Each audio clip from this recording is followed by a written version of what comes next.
Assalamualaikum warahmatullahi wabarakatuh. Salam sejahtera, salam sehat, dan semangat untuk kita semua. Mudah-mudahan kita senantiasa selalu dalam lindungan Tuhan Yang Maha Kuasa. Berjumpa lagi dengan saya, Khoirunisa Arifah, dalam video pembelajaran akuntansi keuangan menengah 1.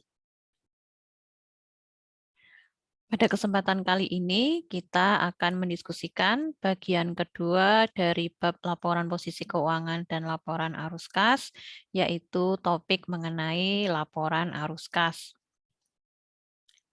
Laporan arus kas itu adalah salah satu laporan yang wajib diterbitkan oleh perusahaan dan diwajibkan oleh pembuat standar akuntansi untuk memenuhi salah satu tujuan pelaporan keuangan yang sangat penting, yaitu untuk menilai jumlah, waktu, dan ketidakpastian dari arus kas.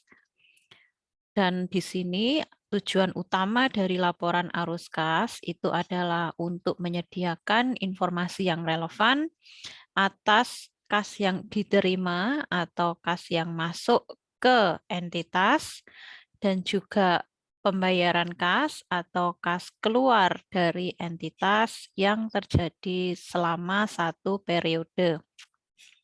Secara spesifik, nantinya laporan arus kas dapat menjawab pertanyaan-pertanyaan, yaitu dari mana sajakah sumber kas ini berasal, lalu untuk keperluan apa sajakah kas ini digunakan, serta bagaimana perubahan saldo kas dari awal periode sampai dengan akhir periode. Berikut adalah isi dari laporan arus kas. Arus kas itu terdiri atas 3 aktivitas utama, yaitu yang pertama aktivitas operasi, yang terdiri atas aktivitas-aktivitas atau transaksi-transaksi kas masuk dan kas keluar yang dapat mempengaruhi jumlah laba bersih.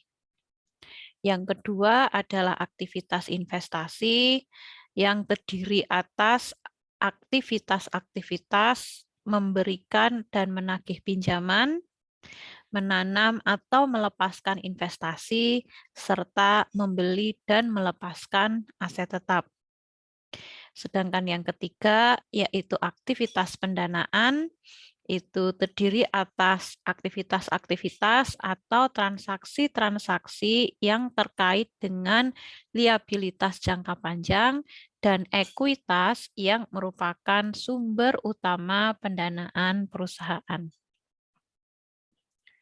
Berikut adalah ikhtisar atau ringkasan dari aliran kas masuk dan aliran kas keluar yang berasal dari 3 elemen aktivitas pembentuk laporan arus kas. Di sini secara rinci aliran kas masuk ya dari aktivitas operasi itu terdiri dari kas yang diterima, biasanya berasal dari pendapatan yang melebihi kas keluar atau beban. Lalu dari komponen aktivitas investasi, arus kas masuk itu berasal dari penjualan aset tetap, penjualan sekuritas utang atau ekuitas entitas lain, serta penagihan utang entitas lain. Sedangkan dari aktivitas pendanaan, sumber aliran kas masuk bisa berasal dari penerbitan sekuritas ekuitas atau penerbitan utang, baik utang obligasi maupun utang wesel. Lalu penggunaan kas atau aliran kas keluar untuk ketiga aktivitas utama dalam laporan arus kas antara lain untuk aktivitas operasi, kas keluar itu biasanya digunakan untuk membayar biaya atau beban yang melebihi kas yang diterima. Lalu aliran kas keluar untuk aktivitas investasi biasanya digunakan untuk pembelian aset tetap, pembelian sekuritas utang atau ekuitas entitas lain, serta pemberian utang entitas lain.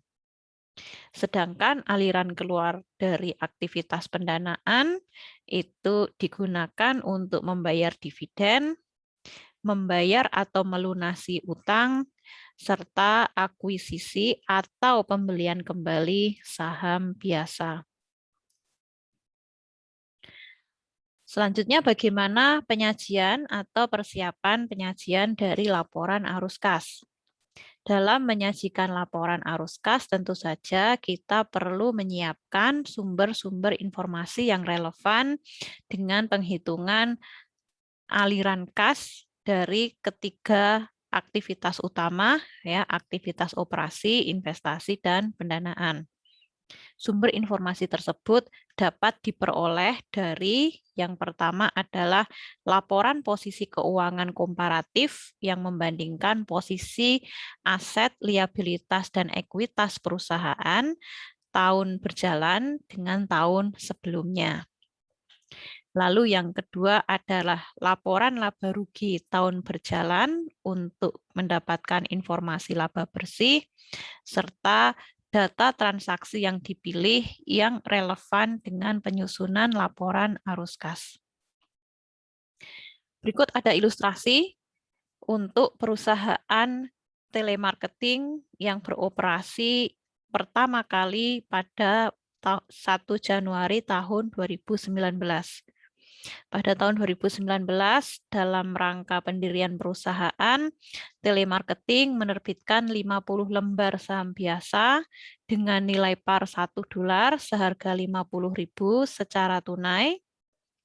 Kemudian perusahaan juga menyewa ruang kantor, furniture, dan peralatan telekomunikasi, serta telah melakukan jasa pemasaran sepanjang tahun pertama.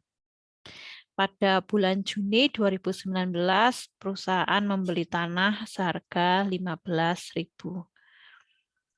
Nah, berikut adalah tahapan yang diperlukan dalam penyusunan laporan arus kas.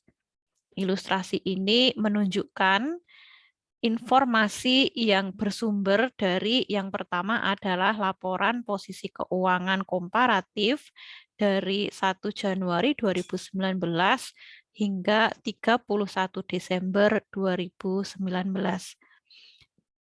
Dari laporan posisi keuangan komparatif ini, kita bisa mengidentifikasi apakah terjadi penambahan atau pengurangan saldo akun yang tertera pada posisi keuangan perusahaan, baik itu aset maupun ekuitas dan liabilitas. Dari sini kita asumsikan karena perusahaan ini baru berdiri di 1 Januari 2019, maka saldo awal keseluruhan akun itu adalah 0. Lalu kita lihat perubahannya ya atau penambahannya hingga 31 Desember 2019 kita dapatkan total aset, ekuitas dan liabilitas seimbang sebesar 87.000. Lalu dari laporan posisi keuangan komparatif ini kita juga bisa memperoleh informasi penambahan atau pengurangan untuk masing-masing akun. Jadi misalnya di sini tanah ada penambahan sebesar 15.000 karena pembelian di bulan Juni. Lalu piutang usaha bertambah 41.000 karena adanya jasa telekomunikasi yang diberikan. Lalu kas bertambah 31.000. Selanjutnya di bagian ekuitas dan liabilitas ada penambahan modal saham karena penerbitan saham di awal tahun sebesar 50.000, penambahan laba ditahan sebesar 20.000, dan penambahan utang usaha sebesar 12.000. Selain itu, kita juga perlu melihat informasi yang ada pada laporan laba rugi.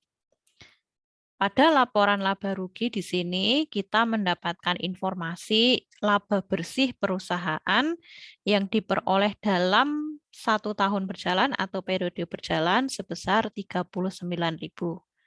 Lalu kita juga perlu untuk mendapatkan informasi yang relevan, misalnya di sini perusahaan membayar $14.000 sebagai dividen. Nah, dari informasi-informasi yang sudah kita identifikasikan, selanjutnya kita perlu untuk menyusun laporan arus kas.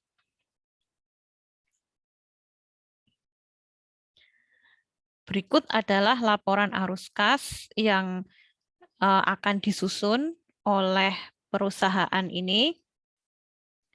Yang pertama, kita perlu menentukan arus kas bersih yang diperoleh dari atau digunakan untuk aktivitas operasi. Biasanya komponen yang nantinya akan kita masukkan ke dalam penghitungan dalam aktivitas operasi itu terdiri atas aset lancar dan juga kewajiban atau liabilitas lancar. Nah, yang kedua, kita juga menentukan kas bersih yang diperoleh dari atau digunakan pada aktivitas investasi dan pendanaan. Untuk aktivitas investasi, biasanya kita akan melihat perubahan pada aset tetap atau aset jangka panjang. Sedangkan untuk aktivitas pendanaan, itu biasanya kita melihat spesifiknya pada kewajiban jangka panjang dan juga pada bagian ekuitas sebagai sumber utama pendanaan perusahaan.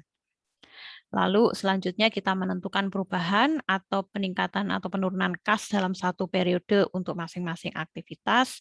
Kemudian kita rekonsiliasi nilai perubahan kas dengan saldo awal dan akhir periode kas. Nah, berikut adalah kas bersih ya. Kalau kita jabarkan ya, kas bersih yang diperoleh dari aktivitas operasi itu nanti berasal dari kelebihan penerimaan kas atas pengeluaran kas pada aktivitas operasi. Lalu nantinya ditentukan dengan mengubah laba bersih berbasis akrual menjadi berbasis kas. Kita tahu bahwa laba yang dihasilkan pada laporan akuntansi itu adalah laba untuk sistem akuntansi berbasis akrual. Sementara untuk laporan arus kas kita ingin melihat betul berapa kas real yang masuk dan keluar dari dan ke perusahaan. Nah, sehingga laba bersih yang berbasis akrual ini perlu kita ubah menjadi basis kas. Nah, caranya bagaimana? Caranya adalah dengan menambah atau mengurangi item-item dalam laporan laba rugi yang tidak mempengaruhi kas dari laba bersih. Contohnya biaya depresiasi dan amortisasi, serta biaya atau hal lainnya yang itu sebenarnya merupakan transaksi non-kas. Lalu kemudian kita perlukan analisis laporan laba rugi tahun berjalan, laporan posisi keuangan komparatif, dan transaksi yang terpilih. Tadi kita sudah identifikasikan ya perubahan yang ada pada laporan posisi keuangan komparatif, serta identifikasi informasi lain atau data transaksi yang relevan. Nah, berikut adalah bagaimana kita menentukan kas yang diperoleh dari aktivitas operasi. Yang pertama kita lihat ya untuk aktivitas operasi itu terutama pada aset lancar selain kas. Kita lihat di sini piutang usaha ada kenaikan atau penambahan sebesar 41.000. Bertambahnya piutang usaha ini sebenarnya menunjukkan bahwa ada pendapatan yang itu belum diterima secara tunai atau secara kas sebesar 41.000. Oleh karena itu, adanya peningkatan piutang usaha itu perlu kita kurangkan dari laba bersih. Selanjutnya kita lihat pada bagian kewajiban lancar atau kewajiban jangka pendek. Kita lihat di sini ada penambahan utang usaha sebesar 12.000. Penambahan utang usaha ini menunjukkan sebenarnya ada biaya atau beban yang itu terjadi namun belum dibayarkan secara tunai atau kas sehingga masih berupa utang. Nah, sehingga penambahan utang usaha sebesar 12.000 itu mestinya kita tambahkan dari laba bersih. Sehingga kalau kita jumlahkan keduanya ya, dari peningkatan piutang usaha dan peningkatan utang usaha, kita dapatkan bersih ada pengurangan sebesar 29.000. Sehingga kita dapatkan kas bersih yang diperoleh dari aktivitas operasi itu sebesar 10.000. Nah, selanjutnya kita identifikasikan aktivitas investasi dan pendanaan untuk perusahaan ini. Kita dapatkan informasi bahwa perusahaan membeli tanah senilai 15.000, kemudian menerbitkan saham biasa seharga 50.000 dan pembayaran dividen sebesar 14.000.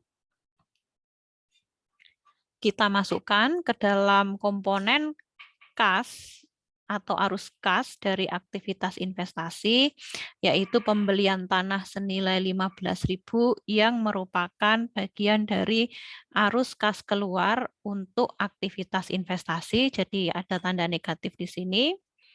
Lalu untuk penerbitan saham seharga 50.000, berarti di sini ada arus kas masuk dari aktivitas pendanaan. Dan pembayaran dividen kas itu kita catat sebagai arus kas keluar untuk aktivitas pendanaan. Sehingga kita dapatkan di sini laporan arus kas secara keseluruhan dengan cara kita mengidentifikasikan berapa kas yang diperoleh dari aktivitas operasi, lalu kas yang berasal dari aktivitas investasi, dan kas yang diperoleh dari aktivitas pendanaan. Kita jumlahkan semuanya sehingga kita dapatkan kenaikan kas bersih dalam satu periode. Nah, karena untuk perusahaan telemarketing ini baru berdiri ya di 1 Januari 2019 sehingga belum ada kas awal atau saldo kas awal gitu ya di awal periode, maka kita dapatkan saldo kas di akhir periode sebesar 31.000. Nah, demikian ilustrasi singkat ya dari penyusunan laporan arus kas untuk perusahaan telemarketing.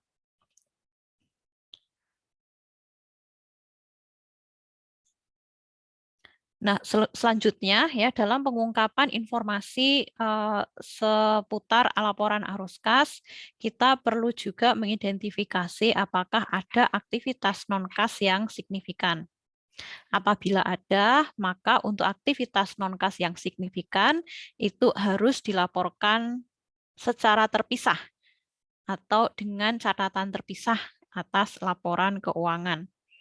Apa saja yang termasuk ke dalam aktivitas non-kas yang signifikan, termasuk di dalamnya penerbitan saham biasa untuk membeli aset, konversi obligasi menjadi saham biasa, penerbitan utang untuk pembelian aset, pertukaran aset jangka panjang, yang kesemua contoh aktivitas ini sebenarnya ada perubahan atau menyebabkan perubahan dalam posisi keuangan, namun tidak ada perubahan secara kas. Maka ini kita sebut sebagai aktivitas non-kas, dan nilainya ini signifikan, oleh karenanya perlu untuk dilaporkan atau diungkapkan dalam catatan terpisah. Nah, terakhir kita simpulkan di sini ya bahwa laporan arus kas itu sangat penting bagi perusahaan ya, terutama sekali agar perusahaan ini bisa dapat secara berlanjut atau sustainable itu bisa melangsungkan usahanya. Untuk arus kas dari aktivitas operasi ya tentu saja terutama kita perlu untuk mengidentifikasi apakah jumlah arus kas dari aktivitas operasi ini bisa digunakan untuk melanjutkan usaha perusahaan. Karena kalau misalnya kita peroleh informasi dari arus kas aktivitas operasi ternyata jumlahnya terlalu besar, ya tentu saja kas ini bisa digunakan untuk aktivitas operasi gitu ya.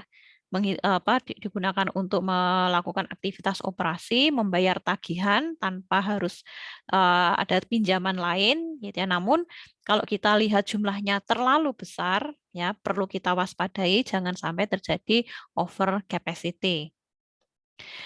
Dan sebaliknya, jika ternyata dari analisis arus kas dari aktivitas operasi itu kita dapatkan bahwa jumlahnya itu terlalu sedikit atau negatif, maka di sini harus ada strategi ya bagi perusahaan bahwa ke depannya mungkin perusahaan itu perlu untuk membuat pinjaman ya untuk memenuhi kebutuhan kas untuk aktivitas operasi atau menerbitkan sekuritas ekuitas dalam rangka memperoleh pendanaan baru. Selanjutnya, kegunaan laporan arus kas yang lain itu adalah untuk melihat atau menentukan likuiditas keuangan. Kita tahu bahwa likuiditas keuangan itu merupakan rasio yang menunjukkan kemampuan perusahaan untuk membayar liabilitas lancar atau kewajiban lancar dari aktivitas operasi. Ya, idealnya itu nanti rasio yang baik itu mendekati 1:1 idealnya, karena kita butuhkan bahwa nantinya liabilitas lancar atau liabilitas jangka pendek dari aktivitas operasi itu bisa terbayarkan semuanya ya oleh kas yang diperoleh dari aktivitas operasi. Dan selanjutnya laporan arus kas itu nanti juga bisa digunakan untuk menentukan fleksibilitas keuangan ya dengan kita lihat rasio cakupan kas terhadap utang.